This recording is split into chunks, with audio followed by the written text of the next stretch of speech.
within 24 hours, we were reading and having a laugh with what he'd written and doing all these character voices without using it for voice work and things. And then he was able to get it up on Amazon. Amazon has a 72-hour period. We hit that brick road where they have to proofread it. Um, so he found another website and he put one copy up for sale, and we were rushing to buy it and racing. And I got the first copy, and then we were saying, joking, well, it's sold out. So that's where we were with it. So it was this pretty funny experience. But then what we started to do is like we are just telling people what we did, and because we were having fun reading little excerpts from it, we thought we'd just allow other people to read excerpts from it too.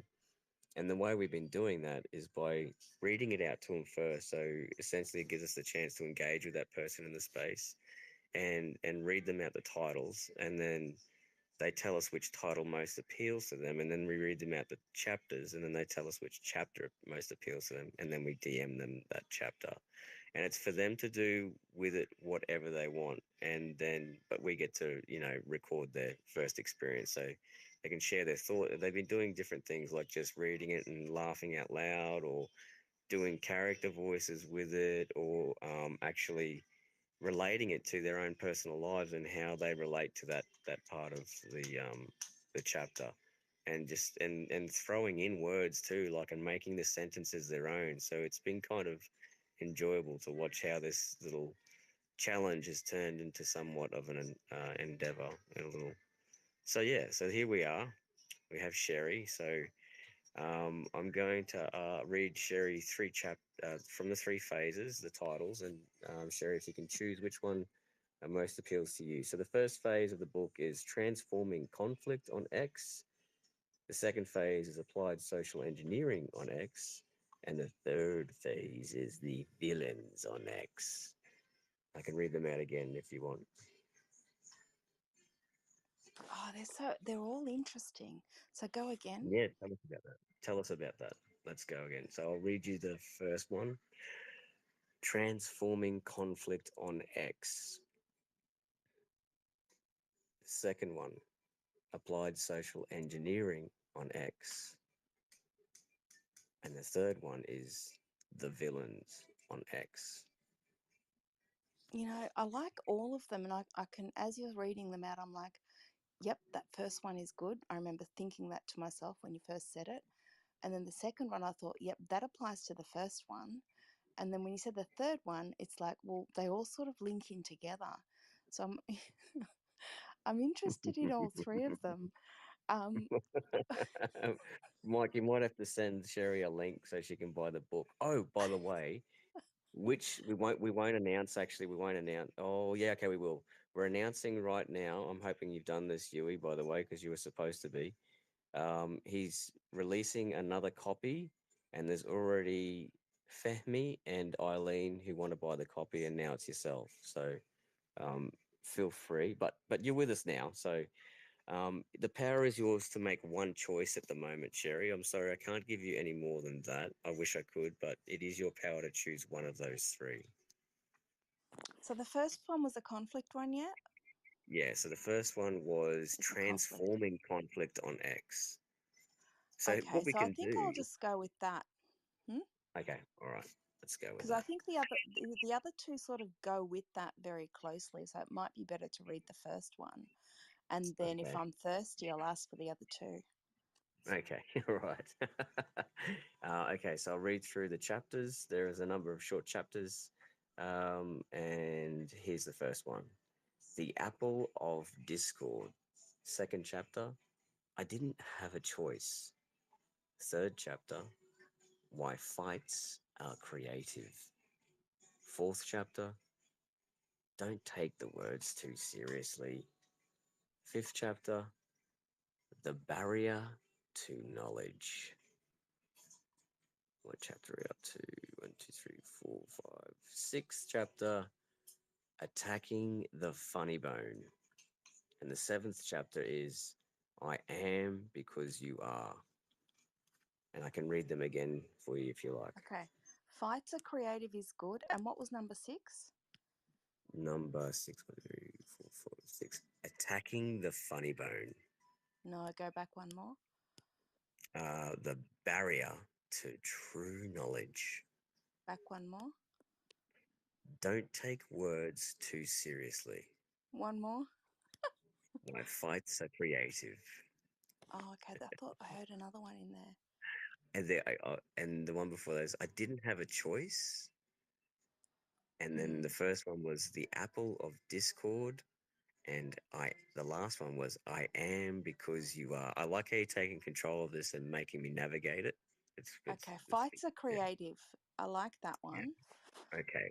Why Because I fights think are creative? Yep. yeah, because I think that that's sort of like when you're reading that, I feel like that's the core of it. Okay. Yep. Because So that sort of tells me that you're going to explore dynamics in there. okay, cool. This is good.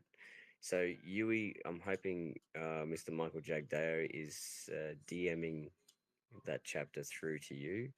And while he's doing that, Sherry, if you could do a bit of a slate and tell us who you are, how you found yourself here, a little bit about yourself, and yeah, you're in control of this. Do it however you want.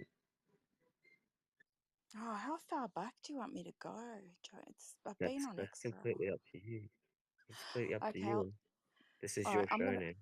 I'm gonna bore you guys to tears. So, I No, think it's I okay. got on Twitter first when I was very political. And there was the Kurdish situation in Anatolia, which is Turkey, now renamed as Turkey, and I was pretty upset by the what was going on with the politics there, and that's when I first came on. And then I had to delete when I started traveling because it got very tense, and there were people put in prison, all that sort of stuff. Because I'm very much for animal and human rights. I was very political. So then when I started traveling and could see that shit gets serious, I pretty much deleted all my posts.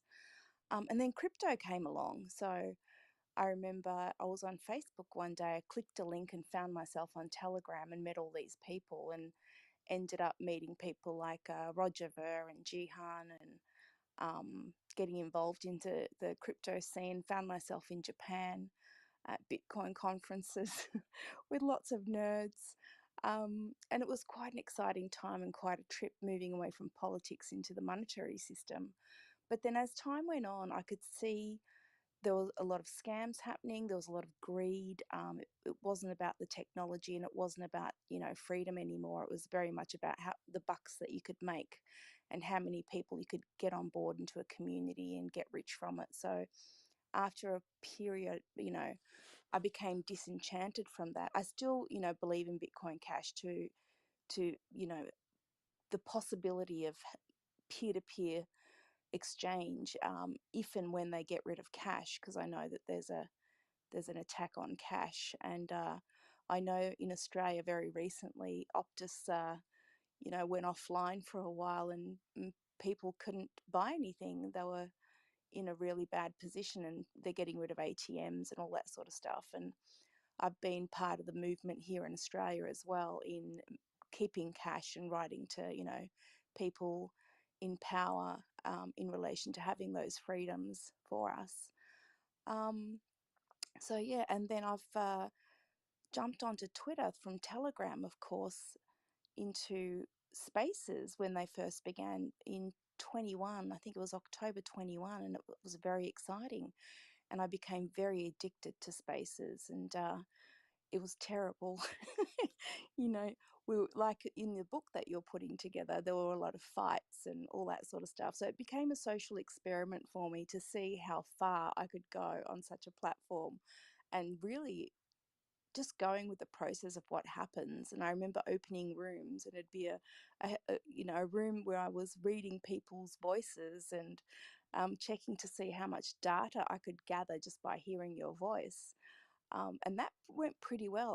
I found that I could just talk to someone and be able to imagine where they are socially, emotionally. Um, it was fascinating that I could pick up data so well through voice. Um, and then I would do, funny rooms, I would do political rooms, and just getting to understand what happens, and a little bit like the content that you've got there, the social dynamics, the fighting, um, trauma bonding, even. I think that was a thing that I was looking at for a bit on Spaces, the roles that people take, what those interactions do. From trauma to overcoming that trauma to people becoming more robust in these spaces over time, providing that they've got, some support. Um, the level of, some of the narcissists without diagnosing them, in Spaces. Uh, you know, there's all sorts of people, I guess, that you come across, and also people you wouldn't normally interact with in your normal life. So how often, do you meet someone from Africa who's doing something somewhere, or India who's living somewhere else, or America, or wherever, all over the world. So I guess it's been a great opportunity just to have this experience. But then last year it got so bad, I was on Spaces sometimes falling asleep, waking up and still in a space. Got pretty tragic, and I thought, okay, I need to move away from this addiction. And I remember buying a ticket, going to Amsterdam, then going to Italy, and going to Istanbul, and spending some time in Antalya on the Mediterranean in Turkey, and just detoxing from Spaces, and then coming back, and then getting back to work. So I did find the tragedy of spending almost 2 years in Spaces and not being productive. And I noticed that I wasn't working, I wasn't learning, but the learning experience was in the space. So it was like having um, a group dynamics course, and really being embedded in it, and noticing what happens to me, noticing what happens to the people around me, and also noticing how that affects my life. Um, and I think we've spoken about this before, Hells. So it's been a great social experiment. So that's why what you guys are doing and writing about it, is pretty exciting. I'd probably, want to look at it from an existential perspective in future, a phenomenology perspective in future, um, all that sort of stuff, and maybe link it to human existence pretty much, and explore that aspect of being in a space, and the way in which we entangle, and what meaning we derive from that personally. And it's great that you're sort of talking to people in relation to reading a chapter and then looking at the response that comes. Um, and then I'm not sure what you do with that, but it is interactive in and of itself. Where that goes, I'm not sure, but I can see that it's a creative process, um, and that you're exploring this. So I'm excited for you guys with what you're doing. Uh, yeah, that's it.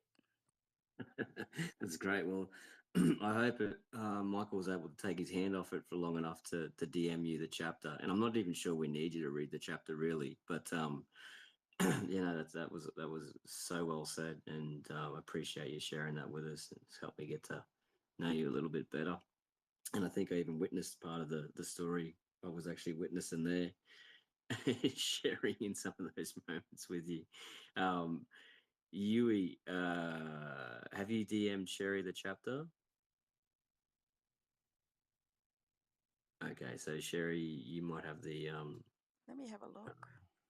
chapter there. It might have come from a different account other than what I.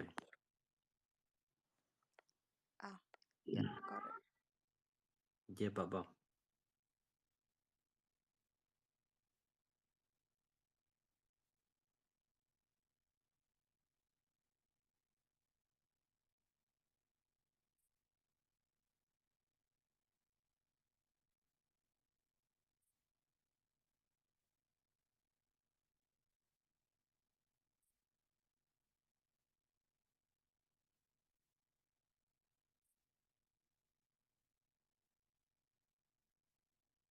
How are we going there? Did it come through? I just got it, and I put my glasses on, so if you guys want to go off and do something for a bit. No, that's okay. So we're hoping that you can tell us what you're thinking while you're reading it, or read it. We can read it to yourself and then give us your thoughts. So engage us in your first experience with it and tell us what comes to mind. And don't hold back either. Like, this is a space where you can be truly. Yeah, Bubba. Do you guys want me to read it out as I'm reading it? I mean, Yeah. that's an Well, option. this is so this is an opportunity where basically the show is yours. So you tell us what you're going to do in your own way, what you're feeling. If you're just going to read it to yourself and then give us your thoughts, or read it out loud, or Let me struggle with it openly so that you can see what happens, I guess, and I yeah, could always replay this to myself. So let's have a look at it. 3. Why flights are creative. They don't want to talk, they want to dominate. Fights are important, really important. Plato, Aristotle, St. Augustine, I think that's how you say it, they all learned from the fights of Socrates. What's love? Why do societies die? These were the topics that got everyone fighting. As Socrates taught through the process of verbal sparring, the process the nerds call the dialectic, timeless teachings like the analogy of the sun, the ship of fools, these are all stories that emerged from students trying to fight Socrates. Conflict can be creative. You ask a question. Teachers give an answer. You call the teacher's answer into question, and that's where the learning begins. This question and answer process is called the dialectic, and it's how the greatest teachers of our time have chosen to spread their teachings. Every argument starts with a position, which Hegel and Fichte, I think that's how you say it, would call the thesis. The argument against the thesis is called the antithesis. Whether they're fighting over Jerusalem or the presidency or the sale, people trade their ideas and counter ideas, theses and antitheses over and over again. Language disguised thoughts. Wittgenstein, I think, is quoted. Usually when you talk to people, they don't want to talk, they want to dominate. Most of the time, they don't want to have a conversation. They want to place judgment on your soul. And you can use this to your advantage. So the next time someone picks a fight with you, ask them a question, no longer than 8 words. Emotional people love answering questions, and it's by their answers you shall know the truth. And it's by their answers ye shall truly know them, and it's by their answers that you shall discover where their pressure points are. And at the perfect time, you'll ask the final question. Now, you might not get anywhere, but the audience will feel it. And people don't remember what you did for them, but they will remember how you made them feel. When it comes to competitive relationship building, how you make people feel is the competitive advantage. You do not need to be the smartest person. The Mongols won wars by convincing the allies of the Chinese not to fight. Cortes won the war by converting the allies of the Mexicans into his allies. You can win a war without throwing a single spear if you understand how wars are really won. Transform hate into love, and you'll have the power few have ever felt. In order to transform hatred into love, you'll need to learn how to see past the words people use to disguise their thoughts, their emotions, their gut bacteria, their fungus. Words don't tell you what people mean. Far from it. Interesting. It sort of reminds me of what I was saying a little earlier. When people would talk, I could do a reading about their social situation. I could their level of distress, where they were emotionally. And I think when I read that, what comes to my mind is how important it is to be able to listen. Yeah, I was thinking about all the times you would rip into someone's bullshit, and but they would you was able to do it in a way where they would still hang around and you could engage with them in a way where can be brutally honest with them and dish out some tough love, and then yeah. Hmm. That's interesting that you say that, because that goes back to what that chapter says. Because I think people ultimately knew that I loved them, and I would create those Yeah. bonds, and they knew that, you know, I was their ally, I wasn't against them. So I guess as that chapter sort of says, it's talking about creating those bonds and getting people on side, so then you can actually have a relationship, and then within that relationship, understanding that you're not going to always have positive dialogue or affect, but build those relationships to be strong enough so that you can have all sorts of phenomena within that bond. So, and that's how you kind of win the war, for lack of a better term. So I think it's really interesting that you're exploring these dynamics. And if that's the chapter, I think um, that can be fleshed out a lot more. Um, and that's possibly an opportunity, like you're doing now, in looking at it and getting a response from people, um, so that when they read it, you know, what does come to mind. So my little pearl in there would be the capacity to listen, um, the capacity to have empathy, because a lot of people don't understand that empathy is data gathering. It has nothing to do with being kind, nothing. So you'll find that, you know, sociopaths and psychopaths will use empathy to gather data. It doesn't mean that they're going to be nice to you. They're gathering data. So I think that would also be something that you might want to throw in there. Um, yeah, there's so much. It's such a rich area, I think, of exploration. And then what sort of theories do you tie to it? How do you make sense of all of that in a meaningful way and flesh it out? Um, I think that will be your challenge, but I think you're off to a really good start.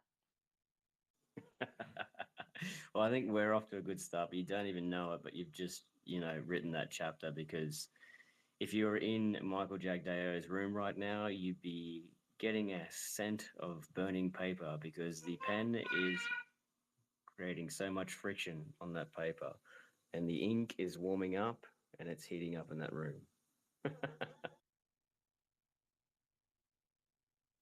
So, going back to